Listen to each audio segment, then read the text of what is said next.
Can you imagine in this day and age, people are exploring whether socialism is viable?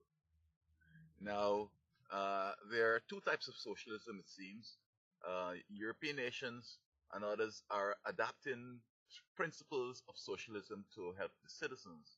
But officially, being a socialist country, that was left to the Soviet Union and some of its vestiges. Now, I can understand why people in America today will be even considering socialism. It failed. The Soviet Union collapsed. Cuba and all these other places are willing now to become capitalists.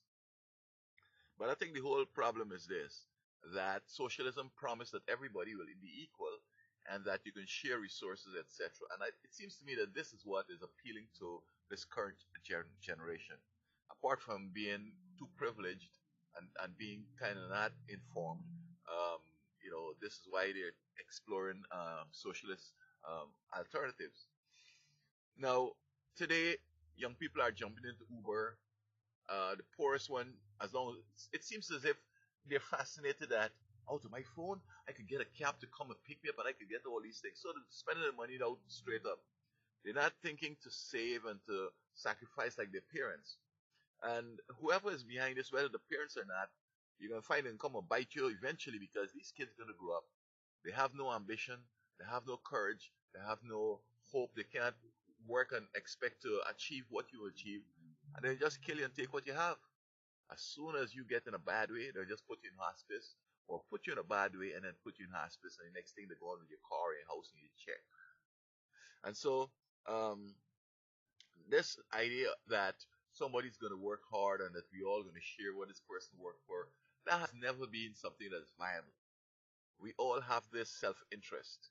And what you work hard for, you want to keep. But if you can't work for anything or you don't have anything, then you probably would be thinking that maybe I should be a socialist.